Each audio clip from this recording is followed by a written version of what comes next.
برادران ملت اسلامی، السلام علیکم ورحمۃ اللہ وبرکاتہ۔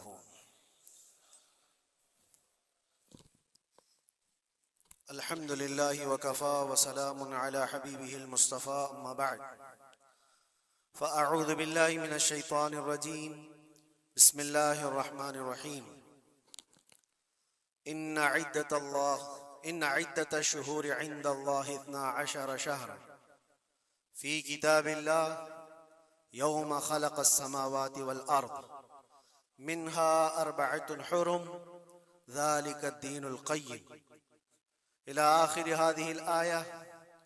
صدق اللہ مولانا العظیم۔ بارگاہ رسالت مآب صلی اللہ علیہ وسلم میں درود پاک کا ہدیہ پیش کریں۔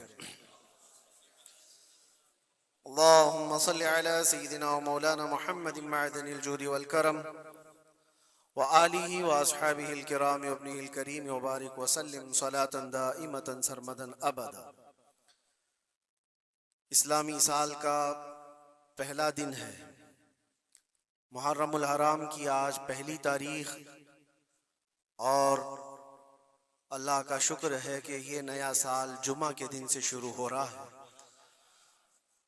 اللہ تعالی اس نئے سال کو ہم سب کے لیے خیر و برکت والا سال بنائے۔ ویسے تو اے مومنو، سال کی شروعات ہی سے مسلمانوں کو قربانی کا جذبہ سکھایا جاتا ہے۔ ذی الحجہ کے مہینے میں بہت بڑی قربانی، جس کو ذبح عظیم کہا ہے قرآن عظیم نے، سیدنا اسماعیل علیہ السلام کی قربانی کی یاد دلائی جاتی ہے۔ اور محرم آتے ہی شرق و غرب، شمال و جنوب، تمام تر مومنین کے درمیان ایک چرچا مشہور ہو جاتا ہے، وہ صبت رسول، لخت جگر بطول سیدہ فاطمۃ الزہرا کے آنکھوں کے نور سیدنا امام حسین اعظم رضی اللہ تعالی عنہ کی قربانی کے چرچے ہیں۔ اور میرے عزیزو، صدیاں بیت گئی سیدنا امام حسین کی قربانی کو لے کر، لیکن ذکر اب تک پرانا نہیں ہوا۔ ہر سال مسلمانوں کے درمیان یہ ذکر بڑے زور و شور سے آتا ہے، اور بڑے اہتمام کے ساتھ مومنین اس کا سننے کا اہتمام کرتے ہیں۔ میں ایک چیز آپ کو بتاؤں، کبھی کسی نے یہ نہیں کہا کہ ہر سال کربلا کی داستانیں کیوں سناتے ہیں۔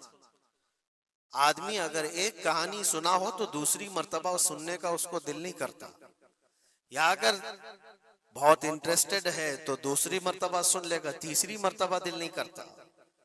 لیکن مجھے بتاؤ، بچپن سے ہر سال آپ شوق سے سنتے ہیں یا نہیں امام حسین کو؟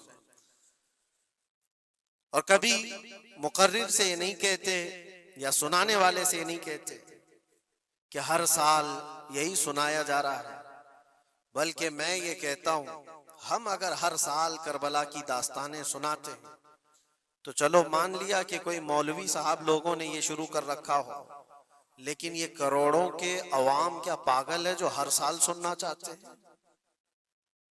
حقیقت میں بات یہ ہے، میں اس کو ایک فلسفے سے سمجھانا چاہتا ہوں۔ آپ کلمہ کون سا پڑھتے ہیں؟ لا الہ الا اللہ محمد رسول۔ آپ کے باپ کا کلمہ بھی یہی تھا، آپ کے دادا کا کلمہ بھی یہی تھا، پردادا کا بھی کلمہ یہی تھا، سالوں پہلے بھی جائیں تو صحابہ، تابعین، اولیاء کا کلمہ بھی یہی تھا۔ 14 صدیاں بیت گئی، ہر صدی میں یہی کلمہ، اور آج بھی ہم اس کلمے کو ایک ایک بار نہیں، سینکڑوں مرتبہ پڑھتے ہیں، اپنے بچوں کو بھی یہی یاد دلاتے ہیں۔ لیکن کبھی یہ کیوں نہیں کہتے کہ یہ کلمہ بہت پرانا ہے، اسی کو کیوں پڑھا جاتا ہے؟ نیا کلمہ نہیں آئے گا، پرانا ہے، سب کو پتا ہے، لیکن پڑھنے میں کبھی کسی کو اکتاہٹ بھی نہیں آتی۔ کلمہ طیبہ جو پڑھتا ہے اسے اندازہ ہوتا ہوگا، شوق سے اس کا ورد کرتا ہے۔ جہاں پر بھی ذکر کر کے دیکھیں آپ لا الہ الا اللہ محمد الرسول اللہ کا، اکتاہٹ نہیں آتی، بے چینی نہیں ہے، اس میں جدت ہے، اس میں نیاپن ہے۔ یہ کلمہ ہر صدی کا ہے، ہر زمانے کا ہے۔ تو 14 صدیوں سے جب کلمہ پرانا نہیں ہوا تو پھر وہ بات ہمیں یاد آتی، حسین اعظم ہے کون جس کو اس شعر سے سمجھا گیا ہے، سر داد نہ داد دست در دست یزید، حقا کے بنائے لا الہ است حسین، سر دے دیا ہاتھ نہ دیا یزید کے ہاتھ میں، اور حق تو یہ ہے کہ لا الہ کی جڑ کا نام حسین ہے۔ تو لا الہ کی جڑ کا نام، لا الہ کی بنیاد کا نام حسین ہے، تو جس طرح کلمہ پرانا نہیں ہوتا اسی طرح حسین کا تذکرہ بھی کبھی پرانا نہیں ہوتا۔ عزیزان گرامی، محرم الحرام یہ حرمت والے 4 مہینوں میں سے ایک ہے۔ سال کے 12 مہینوں میں اللہ تعالیٰ نے قرآن پاک میں فرمایا 4 مہینے حرمت والے ہیں، رجب اور پھر یہ ذی القعدہ، ذی الحجہ اور محرم، یہ 4 مہینے حرمت والے ہیں۔ اس میں جنگ و جدال، قتل و قتال سب حرام ہے۔ صرف آپس کی بات نہیں کر رہا میں، کسی دوسرے کے ساتھ بھی جو جنگیں ہوتی تھی اس وقت یہ سب حرام ہو جاتی، سب تلواریں نیچے رکھ لیے جاتے حرمت والے مہینوں۔ لیکن تف ہے، لعنت ہے اس یزیدی فوج پر جس نے حرمت والے مہینے کا بھی خیال نہیں کیا، اور نہ ہی کفار و مشرکین سے ان کا مقابلہ تھا، بلکہ رسول اللہ کے گھر والوں سے مقابلہ تھا، اہل بیت اطہار سے مقابلہ تھا۔ حرمت والے مہینوں کی دھجیاں اڑا دی گئی، کربلا کے اس میدان کو پورا لالا زار کر دیا، اس طرح خون ریز کر دیا گیا، ہر جگہ اہل بیت کے ٹکڑے نظر آتے تھے۔ وہ ایک عظیم سانحہ ہے، ایک عظیم حادثہ ہے جس کو رہتی دنیا تک بھلایا نہیں جا سکتا۔ آج میں تھوڑی باتیں عرض کر کے آپ کے سامنے یہ بات رکھوں گا۔ اللہ کے نبی صلی اللہ تعالیٰ علیہ وسلم نے اس حرمت والے مہینے کی فضیلت بھی بیان فرمائی، اور اس محرم میں حضرت حفصہ رضی اللہ تعالیٰ عنہ جو حضور کی زوجہ ہیں، وہ فرماتی ہیں رسول پاک صلی اللہ تعالیٰ علیہ وسلم 4 عمل زندگی میں کبھی ترک نہیں کرتے تھے، چھوڑتے نہیں تھے۔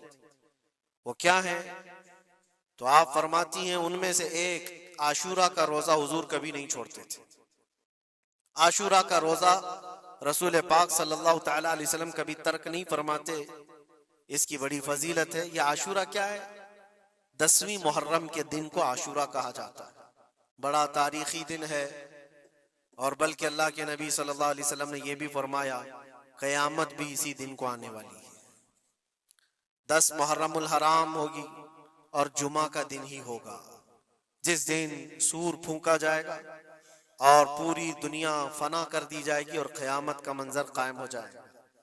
عاشورہ کا دن آتا ہے تو اے مومنو سب کے سب اللہ کی بارگاہ میں دوڑ آ جاؤ، عبادت کے لیے لگ جاؤ، اور اس دن یہ یاد کرنا چاہیے کہ یہی وہ دن ہوگا جب ہمیں بارگاہ رب العزت میں کھڑا کیا جائے گا۔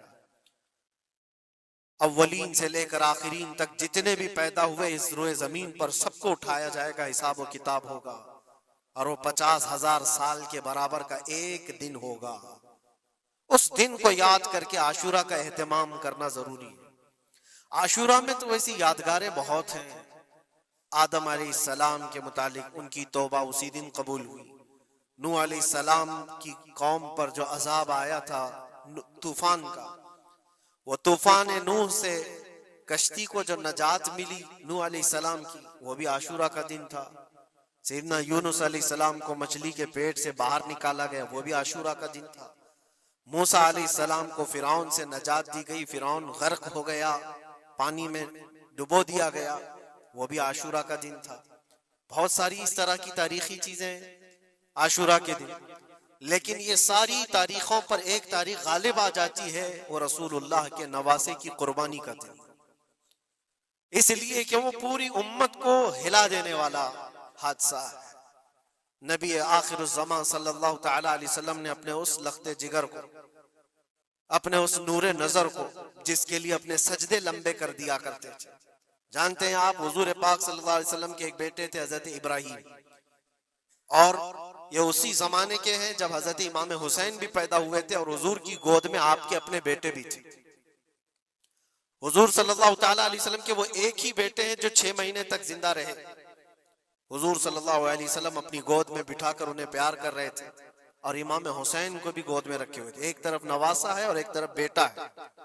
جبرائیل امین نے آ کر کے عرض کیا اللہ کے نبی صلی اللہ علیہ وسلم سے, کہا رب تبارک و تعالیٰ کی منشا یہ ہے کہ ان دونوں میں سے آپ کسی ایک ہی کو رکھ سکتے. اللہ کے نبی صلی اللہ علیہ وسلم نے امام حسین پر اپنے بیٹے کو قربان کر دیا. کہا اے جبرائیل حسین کو رہنے دو, اس لیے کہ یہ میری آنکھوں کا بھی نور ہے اور فاطمہ کی آنکھوں کا بھی نور ہے. پھر چند ہی دن کے بعد حضرت ابراہیم کا انتقال ہو گیا. آپ اندازہ کریں جس حسین اعظم کے لیے رسول پاک صلی اللہ علیہ وسلم نے اپنے بیٹے کو قربان کیا, اور مدینے کی گلیوں میں جس کو اپنے کندھوں پر اٹھا کر سوار کرتے تھے, امام حسین حضور کے صلی اللہ تعالی علیہ وسلم کے کندھوں پر سواری کیا کرتے تھے. دوش نبوت جن کی سواری ہو, اندازہ کر سکتا ہے کوئی؟ اس حسین اعظم کے چرچے مدینہ طیبہ میں بچپن میں ہی عام تھے. صحابہ اکرام رضوان اللہ تعالی علیہ مجمعین دیکھتے تھے, کبھی حضور صلی اللہ تعالی علیہ وسلم مسجد نبوی تشریف لاتے تو یہ دونوں شہزادے حضور کے جبے پر لٹکے ہوئے آتے تھے. کبھی حضور ممبر پر کھڑے ہیں تو ایک شہزادہ حضور کے ایک قدم کو پکڑا ہے, دوسرا دوسرے قدم کو پکڑا ہوا ہے. یہ تو ان کی پرورش تھی جو بچپنے کی تھی. صحابہ ان کی اس بچپنے پر رشک کیا کرتے تھے, اور صحابہ اکرام رضوان اللہ تعالی علیہ مجمعین ادب حد درجے کا کرتے تھے. آپ کو میں بتاؤں ادب تو ایسا تھا اہل بیت اطہار کا. امام حسین کی عمر چھوٹی سی تھی, امام حسین, اور ایک زمانہ ایسا تھا جب حضور پاک صلی اللہ علیہ وسلم کے وصال کے بعد حضرت ابو بکر کا زمانہ آیا, 2.5 سال آپ نے خلافت کی. پھر اس کے بعد حضرت عمر کا دور خلافت شروع ہوا, اور حضرت عمر کے دور خلافت کو کون نہیں جانتا؟ ایسے رعب و دبدبے والا خلیفہ کہ لوگ ان کی ہیبت سے کانپتے تھے. قیصر و کسریٰ کانپ رہے ہوتے تھے, بڑی بڑی فوجیں تھراتی تھی اس نام سے, حضرت عمر کے نام سے.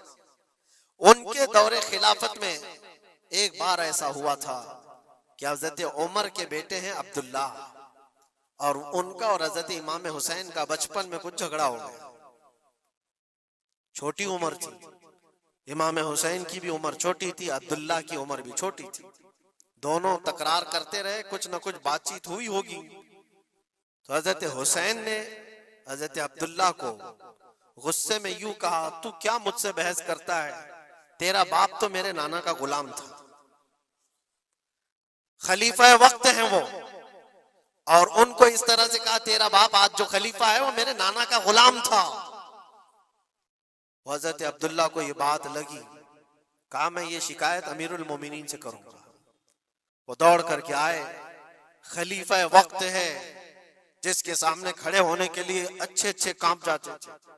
بیٹے نے آ کر کے کہا حضرت عمر فاروق سے کہ ابا آج میری حسین سے تکرار ہوئی, اور جھگڑے میں انہوں نے مجھے یوں تانا مارا کہ تیرا باپ میرے نانا کا غلام تھا. حضرت عمر اتر آئے کرسی سے اور کہا کیا حسین نے ایسا کہا؟ کہا بالکل ایسا ہی کہا. تو حضرت عبداللہ کہتے ہیں ابا کا جلال دیکھ کر کے میں سمجھ گیا کہ حسین کو سزا ملے گی. کہا جاؤ حسین کو بلا لاؤ, حسین کو بلا لاؤ, انہوں نے یہ کہا ہے میں سننا چاہتا ہوں. حضرت عبداللہ دوڑے ہوئے گئے, چند اور لوگ بھی ساتھ میں آ گئے کہ حسین کی پیشی ہو گئی ہے خلیفہ وقت کے دربار میں. امیر المومنین عمر ابن خطاب نے طلب کیا ہے. حضرت حسین آئے, اور وہ شہزادے کے اندر جو رعب و دبدبہ ہے, جلال ہے, جمال ہے, وہ بچپنے سے قائم ہے. رسول اللہ صلی اللہ علیہ وسلم کا لعاب پاک جس نے پیا, خلیفہ وقت کے سامنے آ کر کھڑے ہوئے. حضرت عمر نے پوچھا حسین میرے بیٹے کو کیا آپ نے ایسا کہا ہے کہ تیرا باپ میرے نانا کا غلام تھا؟ حضرت حسین نے کہا ہاں میں نے کہا ہے. ڈر کس بات کا, خوف کس بات کا؟ جو کہا ہے وہ کہہ رہا ہوں, ہاں میں نے کہا. حضرت عمر نے کہا کیسے کہے بتاؤ, کس طرح سے تم نے کہا تھا, بول کے بتاؤ. حضرت حسین نے کہا میں نے عبداللہ سے یہ کہا تیرا باپ میرے نانا کا غلام تھا. حضرت عمر نے کہا اور ایک بار بولو. حضرت حسین نے پھر کہا عبداللہ تیرا باپ میرے نانا کا غلام تھا. حضرت عمر نے کہا اور ایک بار بولو. 3 بار بولنے کے بعد ان کے دونوں بازو پکڑ کر کے گھٹنے زمین پر ٹیک دیا. حضرت امیر المومنین کہتے ہیں میری بخشش کے لیے تمہارے جملے ہی کافی ہو گئے. آپ نے جو مجھے سند دی ہے اے حسین، بس یہ جملہ کل قیامت کے دن بھی کہہ دینا، جب میرا حساب ہو رہا ہو تو اتنا کہہ دینا عبداللہ کا باپ عمر میرے نانا کا غلام تھا۔ اس لیے کہ رسول کریم صلی اللہ علیہ وسلم نے فرمایا ہے الحسن والحسین سیدہ شباب اہل الجنہ، حسن اور حسین جنتی جوانوں کے سردار ہیں، یہ جسے اجازت دے دیں وہ جنت میں چلا جائے گا، جسے یہ کہہ دیں وہ کہ یہ میرے نانا کا غلام ہے۔ مجھے بتاؤ میرے عزیزو، اس حسین اعظم کی بات میں کر رہا ہوں، وقت کا باروب خلیفہ امیر المومنین عمر ابن خطاب، جن کے سامنے گھٹنے ٹیک کر کے بیٹھے اور کہے یہ جملہ دوبارہ کہو، ان کا مقام کیا ہو سکتا ہے؟ حد درجے کا ادب صحابہ اکرام کے اندر تھا۔ اور ایک مرتبہ ایسا بھی ہوا تھا، حضرت عمر ممبر پر کھڑے تھے، حضرت امام حسین اپنے گھر سے دوڑتے ہوئے آئے، یہ وہ منظر تھا جب انہوں نے اپنے نانا کو ممبر پر خطبہ دیتے ہوئے سنا ہے۔ زمانہ انہوں نے آنکھیں کھولی ہیں حضور کی گود میں، بچپنا پایا ہے رسول اللہ کے گھر میں، اور دیکھا ہے سب سے پہلے خطبہ دیتے ہوئے تو اپنے نانا کو دیکھا تھا، لیکن جب رسول کریم صلی اللہ علیہ وسلم کی وفات ہو گئی تو پورا اندھیرا سا چھایا ہوا تھا۔ حضرت امام حسین ان کے متعلق ہے کہ ایک بار حضرت عمر ممبر پر کھڑے تھے، وہ دوڑتے ہوئے آئے مسجد میں، حضرت حسین کو ایسا لگا کہ رسول اللہ خطبہ دے رہے ہیں، وہ یادیں کہاں سے جاتی جو رسول اللہ کو خطبہ دیتے ہوئے دیکھا تھا۔ دوڑتے ہوئے آئے، دیکھا عمر فاروق خطبہ دے رہے ہیں، تو چیخ کر کے کہا کہ آپ میرے نانا کے ممبر سے اتر جاؤ، یہ میرے باپ کا ممبر ہے، اپنے باپ کے ممبر پر جاؤ، تمہارے باپ کے ممبر پر جاؤ۔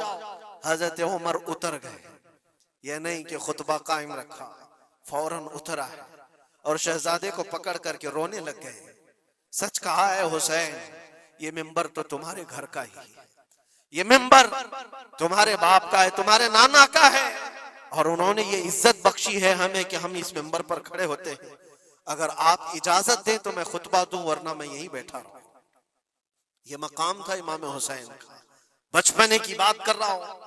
پھر انہوں نے کہا آپ خطبہ دیں، حضرت عمر خطبہ دینے لگے۔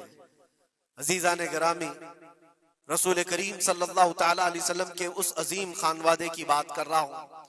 دنیا نے امام حسین کی داستان کربلا کی بہت سنائی، اور ہم بھی سناتے رہے اور سنتے بھی رہے۔ وہ تو آخری وقت کی قربانیاں ہیں، جب آپ کی زندگی پاک تمام ہونے کو آئی اس وقت تو کربلا میں پہنچے، لیکن آپ کی ابتدائی زندگی اور آپ کی جوانی، یہ سب معاملات ہر نوجوان کے سامنے ہونا چاہیے۔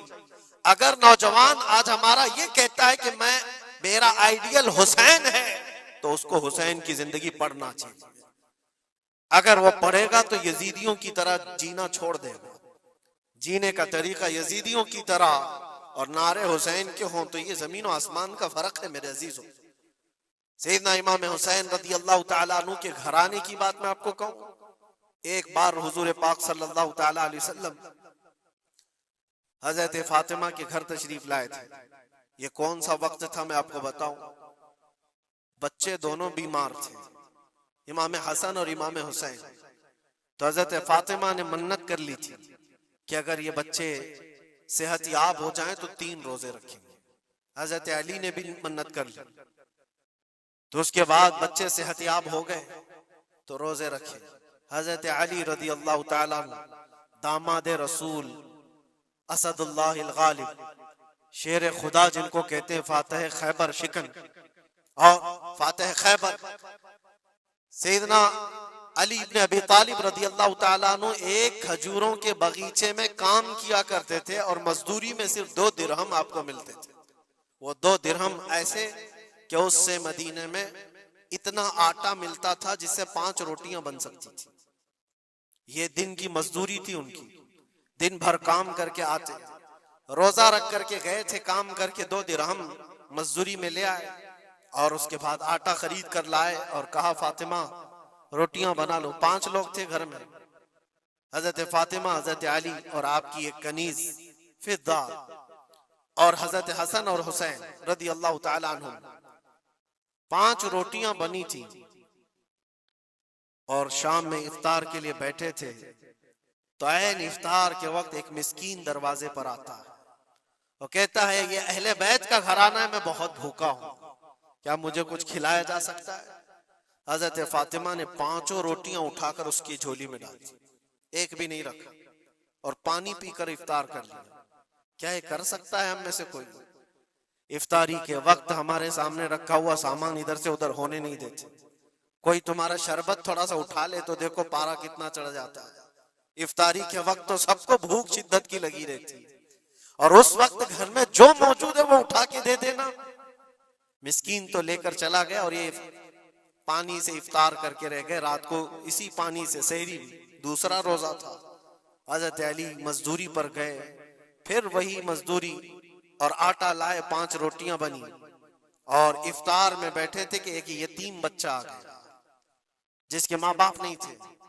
اس نے آواز لگانی شروع کی کہ میرا کوئی نہیں ہے، میرا آسرا نہیں ہے، میرا باپ نہیں ہے، میں یتیم ہوں، کیا مجھے اس گھر سے کھلایا جا سکتا ہے؟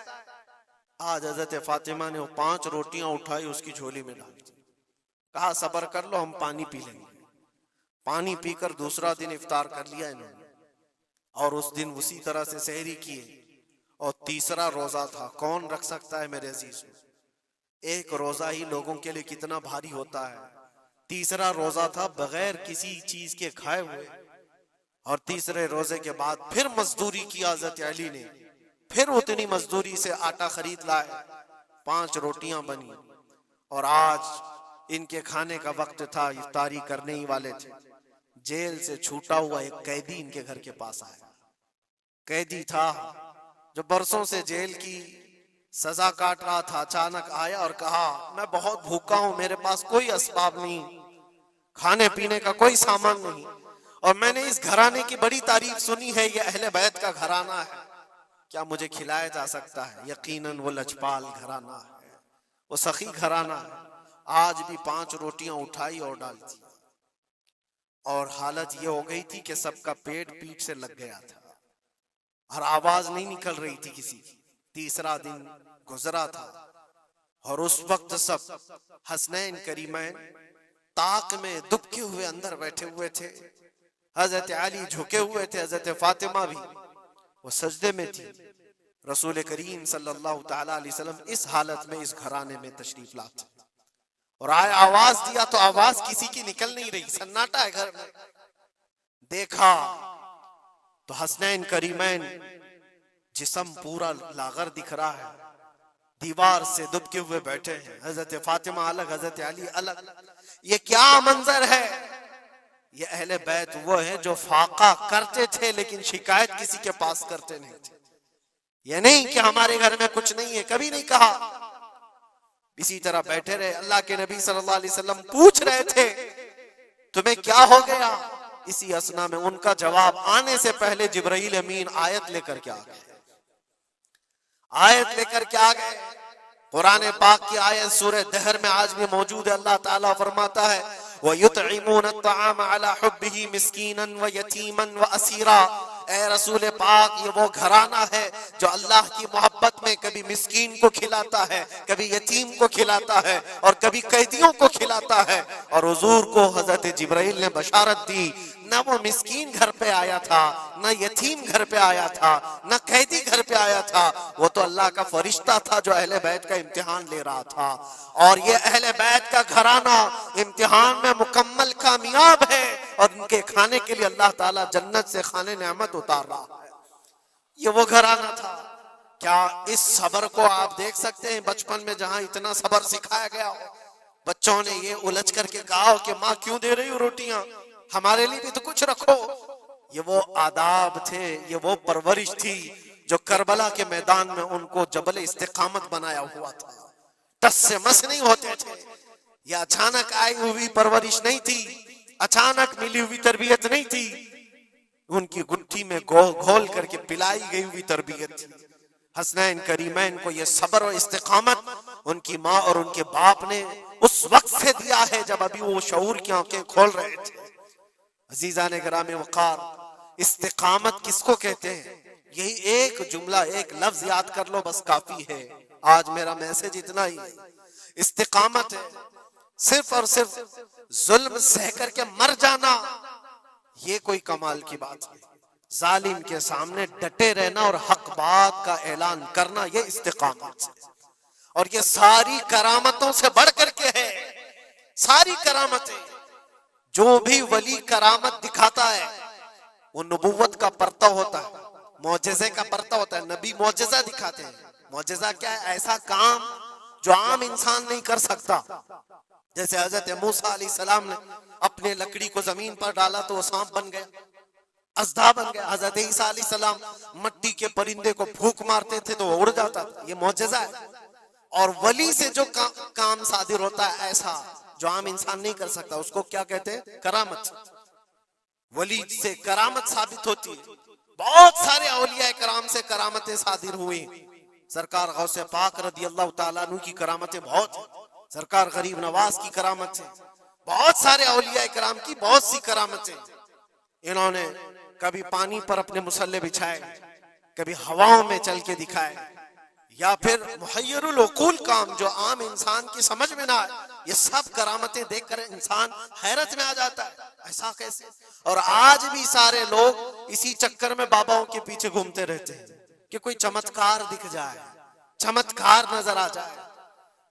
چمتکار دیکھنے کے لیے انسان پاگل ہو جاتا ہے، اسی جو آپ کی زبان میں چمتکار اور کرامت الگ چیز ہے۔ جادوگر کوئی چیز دکھا رہا ہے وہ چمتکار ہے، کرامت دیکھ کر کے تم یہ سمجھنے لگتے ہو اس سے بڑا کوئی ہو ہی نہیں سکتا، اس سے بڑا کوئی نہیں ہو سکتا۔ اگر تمہارے سامنے کوئی بابا ہوا میں اڑ کے دکھا دیا تو ہو گیا پھر تمہارا، ساری چیزیں اس کے پیچھے قربان، اس سے پہنچا ہوا کوئی نہیں۔ میں آپ کو کہتا ہوں دنیا کی ساری کرامتیں ایک جگہ پر حق بات پر اٹل ہو جانا استقامت اس سے بڑھ کر کے ہے۔ وہ امام حسین نے کربلا کے میدان میں دکھایا ہے۔ کرامت کیا ہے امام حسین نہیں دکھا سکتے تھے؟ ارے سارے اولیاء جن کے قدموں سے لگے ہوئے ہو، جہاں سے ولایت بٹ رہی ہو، حضرت مولا علی کو کیا کہتے ہیں؟ شاہ ولایت کہا جاتا ہے۔ سارے اولیاء کرام کی ولایت وہاں جاتی ہے، تو کیا امام حسین کربلا میں اپنی کرامت دکھا کر کے قابو نہیں کر سکتے تھے؟ اور لوگوں کے اس ذہن میں آنے والے سوال کو دور کرنے کے لیے امام حسین کے شہزادوں میں 600 سال بعد آنے والے غریب نواز نے اجمیر کی دھرتی پر دکھایا بھی تھا، تم اگر پانی بند کرتے ہو تو معین الدین ایک کھٹوری میں پورا پانی سما سکتا ہے۔ کیا نہیں ہوئی تھی؟ انا ساگر کا پورا پانی ایک کھٹوری میں سرکار غریب نواز کے حکم پر نہیں جمع ہوا تھا، اور آپ نے چھوڑ دیا تو پانی پورا چلا گیا۔ وہ 600 سال بعد آنے والے غریب نواز جو امام حسین کی اولاد میں سے اتنے سالوں بعد آنے والی اولاد میں یہ پاور ہے، یہ طاقت ہے، تو حسین کے ہاتھوں میں کیا طاقت ہو سکتی؟ ارے دریائے فرات تو ان کے قدموں سے لگ کر کے بہتا اگر حکم دیتے، لیکن امام حسین رضی اللہ تعالیٰ عنہ کرامت سے اگر وہ معاملہ حل کر دیتے تو ہم جیسے نکموں کے لیے آئیڈیل کون ہوتا؟ ہم جیسے غریبوں کے لیے آئیڈیل کون ہوتا؟ وہ تو بڑے لوگ تھے، متقی تھے، پرہیزگار تھے، رسول اللہ کے خاندان سے تھے، انہوں نے کرامتوں سے ان معاملات کو حل کیا ہوگا۔ لیکن ہم جیسے لوگ اس زمانے میں اپنے دور کے یزیدیوں سے لڑنے کا وقت ہوتا تو ہم کون سی کرامت دکھاتے؟ اسی لیے امام حسین نے قیامت تک آنے والے مسلمانوں کے لیے کرامت دکھا کر کے اس میدان کو فتح نہیں کیا، استقامت دکھا کر۔ یہ میسج تھا کہ اے مسلمانوں، جیسی بھی بڑی طاقت تمہارے سامنے آئے ڈٹے رہو، جمے رہو، اور مرنے کا خوف نہ رکھو۔ اگر کٹ جاتے ہو، مر جاتے ہو تو کوئی فرق نہیں پڑتا، کیونکہ رب تبارک و تعالیٰ نے پہلے ہی قرآن میں گواہی دے دی ہے وَلَا تَقُولُوا لِمَنْ يُقْتَلُ فِي سَبِيلِ اللَّهِ أَمْوَاتٌ بَلْ أَحْيَاءٌ وَلَكِنْ لَا تَشْعُرُونَ۔ جو اللہ کی راہ میں مارے جائیں انہیں مردہ نہ کہو، وہ زندہ ہیں، تمہیں اس کا شعور نہیں۔ اور وہ زندگی تو آج بھی ہم دیکھ رہے ہیں، آج بھی ہم دیکھ رہے ہیں، اسلام زندہ ہوتا ہے ہر کربلا کے بعد۔ کیا یہ نہیں دیکھ رہے؟ ہر گھر پہ امام حسین کے چرچے، جلنے والے ہوں گے، کڑنے والے ہوں گے، لیکن ان کو انگلیوں پہ گنا جا سکتا ہے، باقی چاہنے والوں کی تعداد ستاروں سے زیادہ ہے۔ امام حسین کا جھنڈا آج بھی اسی طرح لہرا رہا ہے۔ سچ بتاؤں میں آپ کو، کبھی آپ کو اتفاق ہو تو ملک شام کے دمشق میں بھی جانا، جہاں پر 3 سال یزید کا دربار لگتا تھا، وہ بھی اپنے وقت کا خلیفہ بنا ہوا تھا، اور اس نے جو اپنے دور خلافت میں، اپنے دور حکومت میں ظلم ڈھائے وہ تاریخ میں رقم ہو چکے ہیں۔ جا کر کے پوچھنا اہل شام سے، دمشق والوں سے، کہ ایک دور یہاں تمہارا بادشاہ رہتا تھا، شام کا حکمران یزید، وہ کہاں ہے، اس کی قبر کہاں ہے؟ لوگ تو بغلیں اٹھا کر کے آپ کو کہیں گے کہ یہاں تو کوئی ایسی قبر نہیں دی۔ ہاں ہم کو پتا ہے، بعض مورخین نے، بعض دانشور جو پڑھے لکھے وہ کہتے ہیں جہاں پر سارا کچرا ایک جگہ پھینکا جاتا ہے، ڈم کیا جاتا ہے دمشق کا، وہاں کہیں اس کی قبر کھو گئی ہے، اس میں کہیں قبر کھو گئی ہے۔ یہ تو اس کی بات کر رہا ہوں جو بادشاہ تھا، فوج رکھتا تھا، تاج رکھتا تھا، تخت رکھتا تھا اور حکومت رکھتا تھا، اس کا سوال ایسے۔ پھر آؤ عراق کی سرزمین پر اور کربلا جاؤ، سوچو ایک کھلا چٹیل میدان تھا، یہاں پر کوئی آبادی نہیں تھی، دور دور تک ایک دریائے فرات بہتی تھی اور باقی کچھ نہیں تھا، اور جا کر کے آپ ڈھونڈنے لگ جاؤ گے کہ وہ میدان کہاں ہے، تو تمہیں میدان نہیں ملے گا، ہر جگہ آبادی ہی آبادی۔ ایک حسین و جمیل شہر ہے، اور لوگوں سے پوچھو کہ یہاں تو ہم نے سنا تھا رسول اللہ کے شہزادے حسین کو کاٹ کر کے ٹکڑوں میں بدل دیا گیا تھا، ان کے شہزادوں کو، اور امام حسین کے سر کو الگ کر دیا گیا، جسم کو الگ کر دیا گیا، ان کے بیٹوں کے جسم پر گھوڑے دوڑا دیے گئے تھے۔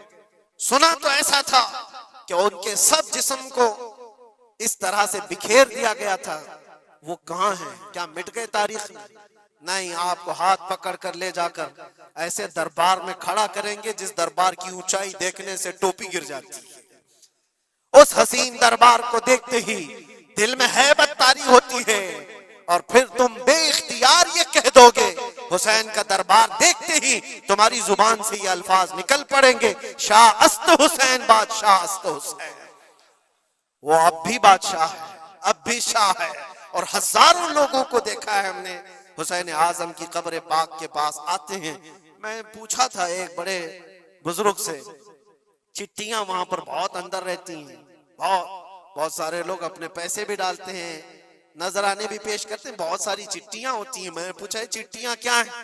کہا برسوں سے رواج ہے، جب کسی کا کوئی مسئلہ حل نہیں ہوتا تو وہ پورا چٹی میں اپنا لکھ کر کے لاتا ہے اور امام حسین کے پاس پیش کرتا ہے، اس لیے کہ اس کا وجدان یہ کہتا ہے ہم رعایا ہیں اور وہ بادشاہ ہے، بادشاہ کے سامنے اگر شکایت نہ کی جائے تو پھر کس کے سامنے کی جائے؟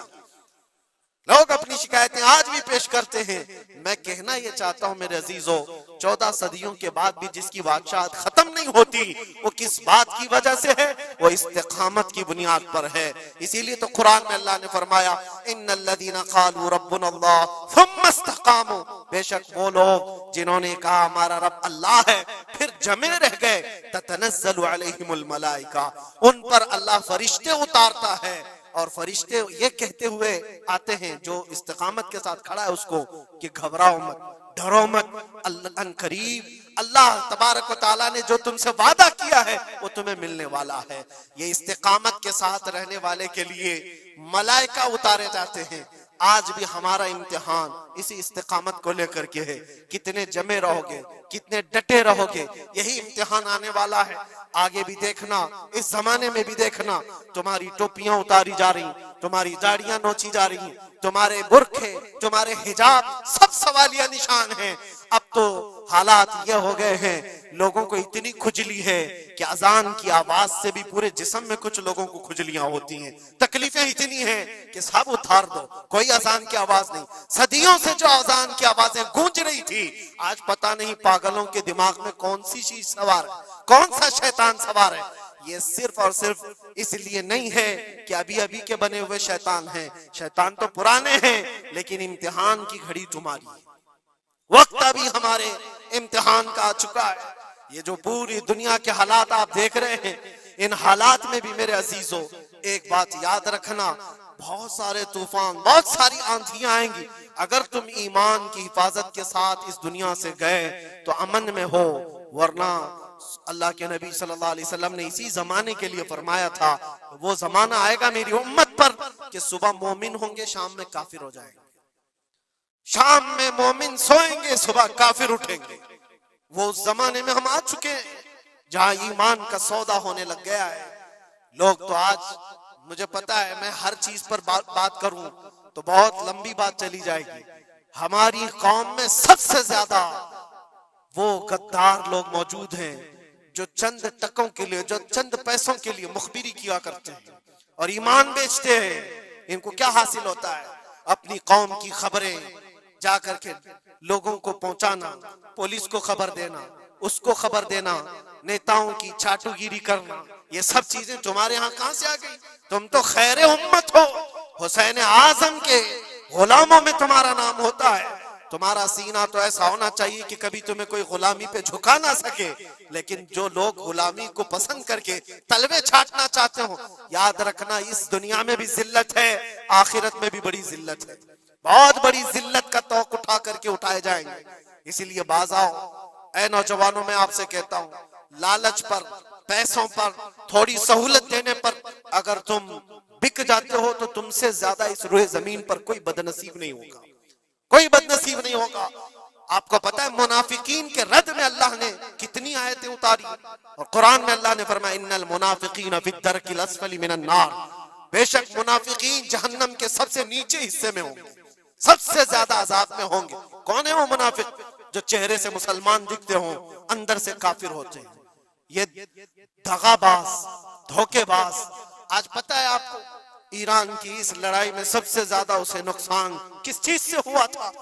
میں اس جنگ پر بات نہیں کر رہا, لیکن اس مقابلے کو آپ اپنے سامنے جو پیش آ رہی ہیں ان حالات کو دیکھ کر کے سمجھو.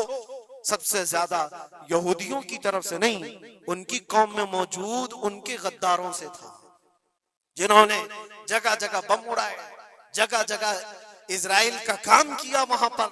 یہ سارے ہر زمانے میں ہوتے ہیں. ان کو کیا فائدہ تھا؟ ان کو کیا چیز ملنے والی تھی؟ بس تھوڑے سے پیسے یا تھوڑی سی سہولتیں یا تھوڑا سا دنیا کا عیش ملتا. یہ ہر زمانے میں ہوتا ہے. یہ تمہاری زندگی میں کبھی آفر آئے تو ٹھکرا دینا, اس لیے کہ رسول اللہ سے غداری کبھی نہیں کرنا. حضور پاک صلی اللہ تعالی علیہ وسلم کو قبر میں بھی تمہیں منہ دکھانا ہے اور حشر میں بھی منہ دکھانا ہے. آج تمہاری دشمنی بھی اگر کسی مسلمان سے ہو جائے تو اس کی خبر گیری کرنا یا اس کی جاسوسی کر کے دوسرے تک پہنچانا, یہ سخت قبیح کام ہے, بہت ہی برا فعل ہے. اس اللہ تعالیٰ کی اس پر لعنت ہے جو اس طرح کے کاموں میں مصروف ہے. غداروں سے بہت بڑا نقصان ہے. آج استقامت کی بات میں کر رہا ہوں, ایسے حالات بھی تمہارے ساتھ آئیں گے, تمہارے اپنے ٹوٹ جائیں گے, بکھر جائیں گے, لوگ چھوڑ کر کے غداری کریں. آپ کو میں بتاؤں, میں قید کے حالت میں تھا, 22 دن تک مجھے ادھر سے ادھر گھمایا جا رہا تھا انویسٹیگیشن کے نام پر. ایسا لگ رہا تھا کہ یہ بہت بڑا کوئی آتنکوادی پکڑ کر کے لائے, پورا جلوس لے کر کے گھوم رہے. ارے دو جملے کیا بولے جس کی بنیاد پر اتنے ساری تم نے گھما دیے ساری چیزیں. میں کبھی بولتا نہیں اس چیز پر, آج میں آپ کو بتا رہا ہوں. میرے سامنے بیٹھا ہوا آفیسر جو انویسٹیگیشن کر رہا ہو, اسے تو 5 چیزیں معلوم تھی, وہ یہ چیزیں پوچھ رہا ہے, لیکن سامنے مجھے خود اس نے بتایا. تھوڑی دیر کے بعد میسج آتا ہے, پھر میسج آتا ہے, پھر میسج آتا ہے, اور وہ ہنس رہا ہے اور کہہ رہا ہے مفتی صاحب یہ دیکھو آپ کے فلاں حضرت نے میسج دیا, آپ کی اس تقریر کی کلپ کو بھیجی ہے, یہ بھی پوچھو ان سے, یہ بھی پوچھو ان سے. مجھے سب پتا ہے, میں کبھی اس چیز کو اظہار میں نہیں لاؤں گا, لیکن اس کا انصاف اللہ کی بارگاہ میں ہوگا, اللہ کی بارگاہ میں فیصلہ ہوگا. اور جب رسول اللہ کے دربار میں ہم کھڑے ہوں گے تو دیکھنا ہم کس کے ساتھ ہوں گے اور تم کس کے ساتھ کھڑے رہو گے. دیکھنا اس بات کو. ایک بندہ رسول اللہ کی عزت کے لیے کفار و مشرکین کے نرغے میں بیٹھا ہو اور تم اپنی روٹیاں سیکنے کے لیے اس کے سامنے ہماری جاسوسی کرتے ہو اور اس سے کہتے ہو کسی حالت میں چھوڑنا مت, کسی حالت میں چھوڑنا مت. اور وہ لوگ جانتے ہیں اور وہ کہتے ہیں آپ گھبراؤ مت, ہم تو اپنا پروسیس کریں گے. اور ایسے لوگ ہمارے پاس بہت سارے ہیں جو بھیجتے رہتے ہیں, ہم تو اپنا کام ہی کریں گے. لیکن میرے عزیزو, وہ کام اپنا کر رہے ہوں گے لیکن دل پر چھریاں چلتی ہیں. یہ کون سے لوگ ہیں؟ کس نبی کا کلمہ پڑے ہوئے لوگ ہیں. تمہارے لیے رسول اللہ کی ناموس بھی کوئی معنی نہیں رکھتی, حضور پاک کی عزت بھی کوئی معنی نہیں رکھتی. اس چیز سے آج پوری قوم پریشان ہے. بڑی بڑی جنگیں اسی لیے ہاری جاتی ہیں جب قوم کے اندر منافقین موجود ہوتے ہیں. آج اس چیز کے اپنے دل کو بھی پاک رکھو. ہم نے تاریخ دیکھی ہے، ٹیپو سلطان یوں ہی نہیں مرے تھے. ٹیپو سلطان کو انگریزوں کے ہاتھ میں دینے والا بھی غدار موجود تھا، مسلمان تھا. یہ ساری غداریاں آج جو آئی، کتنے تو ایسے ہیں پہلے ہی سے جا کر کے کہہ دے مسجد میں یہ ہو رہا ہے، مسجد میں یہ ہو رہا ہے. یاد رکھنا قیامت کے دن تمہارے چہرے کالے ہوں گے، اللہ کی بارگاہ میں پکڑے جاؤ گے. وَمَنْ أَظْلَمُ مِمَّنْ مَنْعَ مَسَاجِدَ اللَّهِ أَنْ يُذْكَرَ فِيهَا اسْمُهُ وَسَعَى فِي خَرَابِهَا. اللہ فرماتا ہے اس سے بڑا ظالم کون جو اللہ کی مسجدوں میں اللہ کا ذکر کرنے سے روکتا ہے؟ اس سے بڑا ظالم کون ہے؟ اور وہ سب ظالم آج دیکھنے کو آ رہے ہیں. بہرحال خلاصہ کلام یہ ہے میرے عزیزوں، ہم حسینی ایمان رکھتے ہیں اور حسین کی طرح اللہ کی بارگاہ میں دعا بھی کرتے ہیں کہ مولا ساری قربانیاں ہو جائیں مگر ایمان کا سودا کرنے کی نوبت کبھی نہ آئے. رب تبارک و تعالی ہماری حفاظت فرمائے کہ ہمارے جسم کے چھتڑے ہو جائیں مگر مولا تیرے حبیب پاک کی عزت اور ان کی محبت بال برابر بھی ہمارے دل میں فرق آنے نہ پائے، بال برابر بھی فرق ہونے نہ پائے. اپنی اولاد کو بھی یہی تعلیم دے کر جاؤ، یہی تعلیم دے کر جاؤ. کربلا سننے کا مطلب یہ نہیں ہے ماتھا پیٹ لیا، سینہ پیٹ لیا، رو دھو کر کے اٹھ گئے. رونا تو سب کو آسانی سے آ جائے گا، لیکن حسین کے اس میسج کو اپنے بچوں میں ایسا پلا کر کے جاؤ کہ تمہارے دور میں بھی یزید آئیں گے، تمہارے دور میں بھی یزیدی فتنے ہوں گے. اس وقت میرے بیٹے چوڑیاں پہن کر گھر میں نہ بیٹھنا، یزیدیوں کا مقابلہ کرنے کے لیے حق بات کا اعلان کرنا. مجھے یاد ہے میری بات، میں جس وقت اپنے گھر سے دلی کے لیے نکل رہا تھا تو میری ماں نے یہی کہا تھا نہ واپس آؤ تو کوئی بات نہیں، ہمیں یقین ہے کہ اللہ کے راستے پر جا رہے ہیں. اللہ تبارک و تعالی اس استقامت کو ہر گھر میں عطا فرمائے. حسین اعظم کا جذبہ اللہ تعالی ہماری اولاد میں عطا فرمائے. وآخر دعوانا ان الحمدللہ رب العالمین. السلام علیکم.